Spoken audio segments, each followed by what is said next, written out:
So this is the job at hand. Another old Dorma window, all boast, cracked and loose.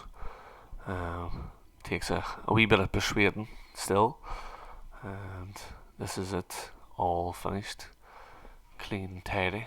It's still a tiny bit more cleaning up to do, but as you can see, coming in well and looks as good as new. Just needs a lick of paint when it fully dries. But obviously, this is not the end. It's just the start of the video. I'll go round here and show you all the stages it took.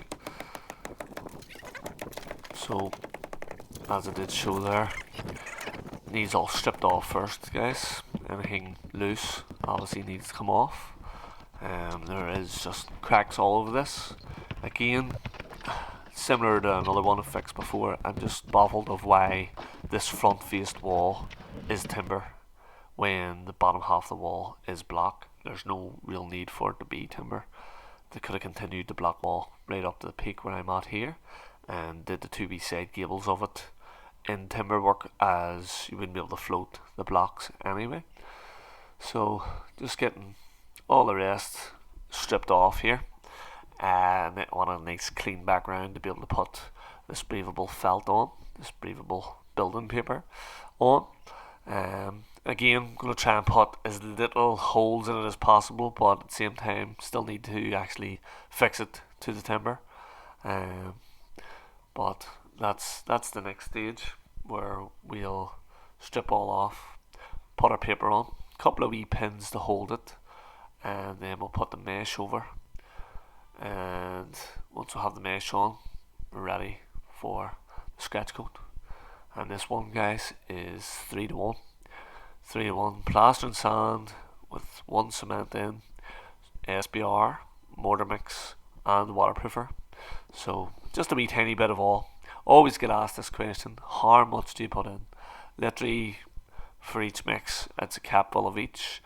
Was actually a bit more of SBR, more like half a cup of SBR in this one, as I'm trying to make it as waterproof and as strong as possible.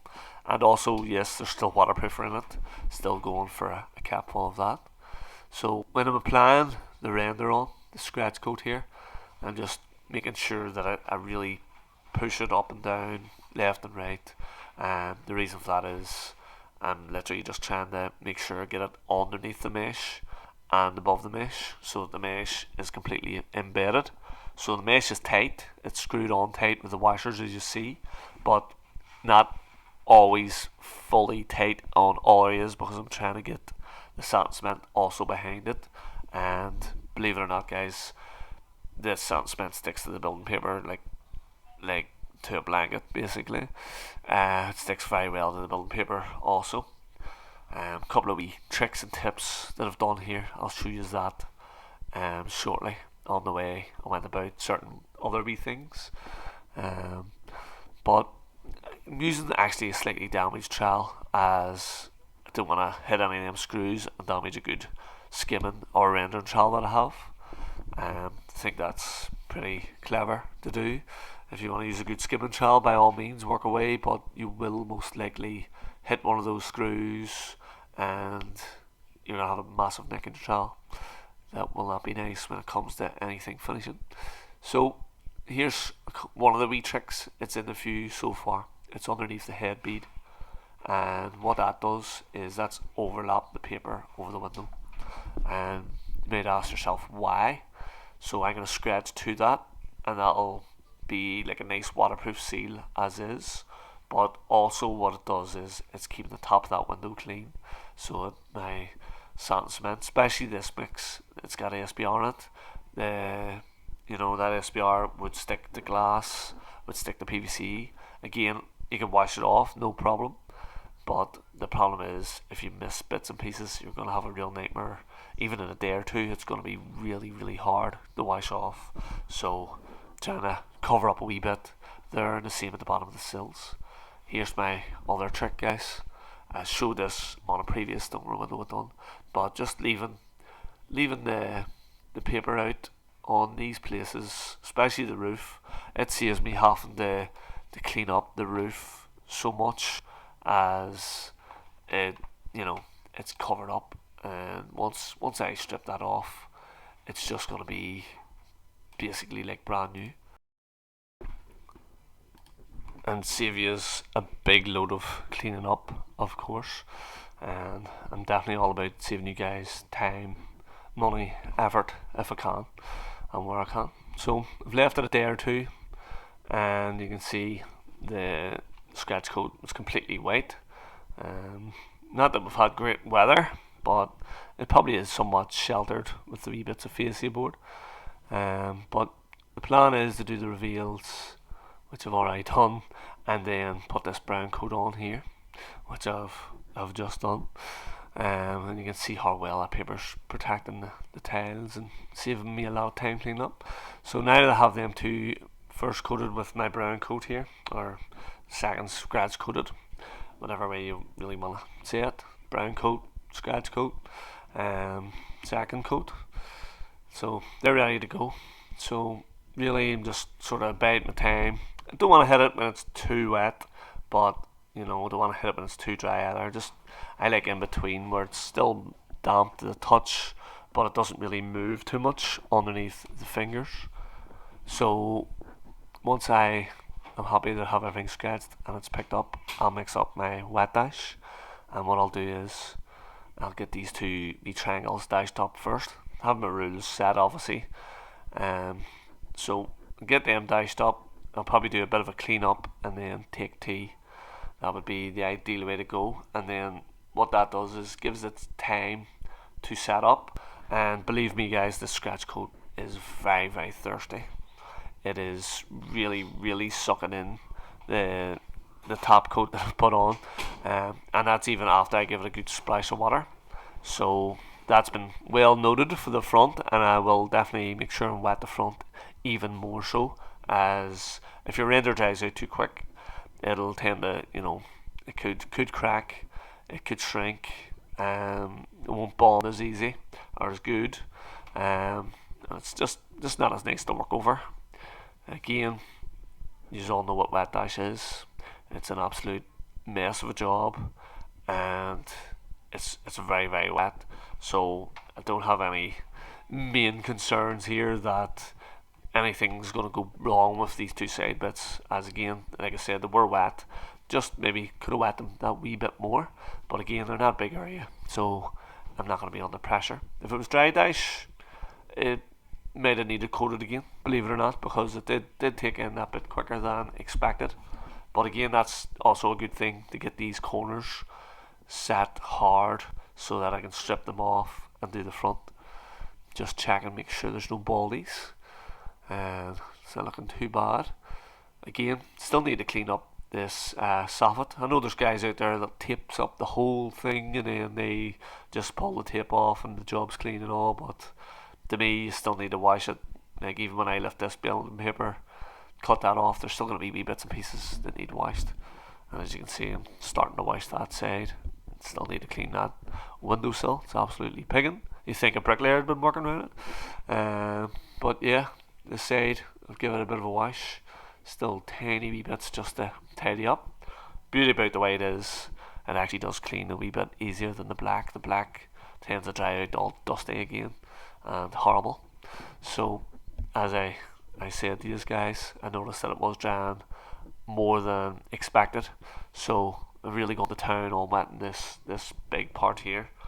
Again, you don't really want to go too mad, but a good rule of thumb is if it is drying on you, that if you keep wetting it until it actually runs down the wall, that's what would be called saturated.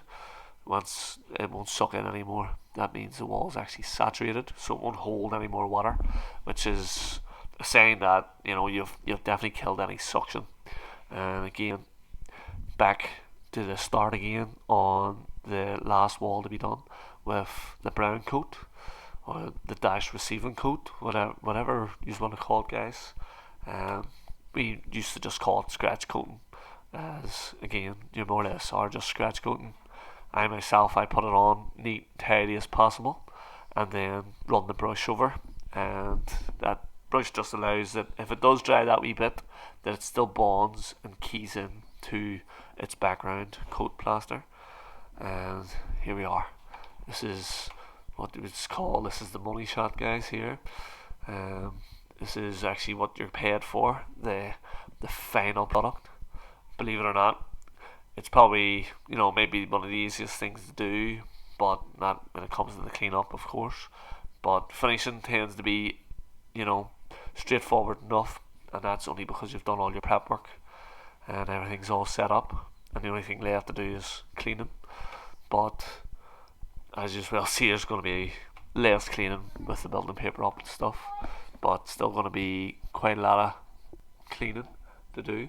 But getting on well. Mix is perfect as always, and you want to always make sure, before you even throw any of that at the wall, that you test it on an old bucket or an old board you have. You don't want to be mixing twice. I always find these goggles hard to actually see out of. Great for protecting the eyes from a good drop of sand and cement that'll burn the eye out of you, but sometimes just fog up a bit on me, and or just still hard to see out of. But coming on well. Very happy with the job to this stage. Again, I'm up on the highest bit of the scaffold here, which all needs drop down to get the last wee pieces done. But we'll not worry too much about that until we get the top done. A good note, guys, would be if you can wash the top before you drop down. If you're moving boards and scaffold planks, if you're moving things back and forward, you might want to wash your high stuff before you actually, bring it all down with you. Again, this being such a nice warm day, when the stuff does sort of tend to pick up, sometimes you can just dust it off as well, and it ends up pretty clean. But on this one, we've definitely went for the water, washing it, and then when that dries, we can give it all a wee buff down with a dry cloth as well. But yeah, I would say the facing board would be left just as clean, if not cleaner, than when we. Again, that's similar to all our jobs. We're trying to do them better than what was done originally. Unfortunately, this is probably the best job you can do on a bad job, if that makes any sense, as plastering over wood is definitely not ideal. This is definitely a way to go about it. Some of you guys might think OCR renders are better, out of the bag. To me, that's basically what I'm putting on anyway. If not, it's up here with the SBR mixed through it. Again, one down the road absolutely looks just like I just walked away from it. Looks just as good as the day it was finished and washed up and done. But yeah, again, plaster over the wood, not absolutely ideal. Would have been ideal if the bricklayers had built it right up into the peak originally, or the builders who were building it.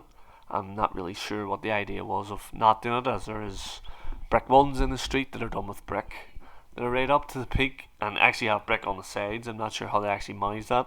Probably built the brick on some timbers that are sitting on a slope or something. Not sure what way they worked it. But here you are. Not too bad. Very little to clean here. Again, this is what I'm saying about, when you do cover up, you still need to give it a bit of a wash, as there's still always wee bits and pieces, and a nice close-up look at the actual finished job itself. Nice smooth reveals with nice spiky slapdash finish, just like the original. And try to wash the original wall down as well, just so the painter doesn't shout at me whenever he comes to do his job. But let me know your thoughts in the comments, guys. Did I miss anything out, or should I have went over anything more slow, easier for you to understand? Again, I'm sure I'll be back doing more of these, as the whole street's absolutely riddled with this type of work. So yeah, what do you think, guys? I think it's came in pretty nice, pretty clean, and just as if it was done on its very first day again, only better with a breathable felt.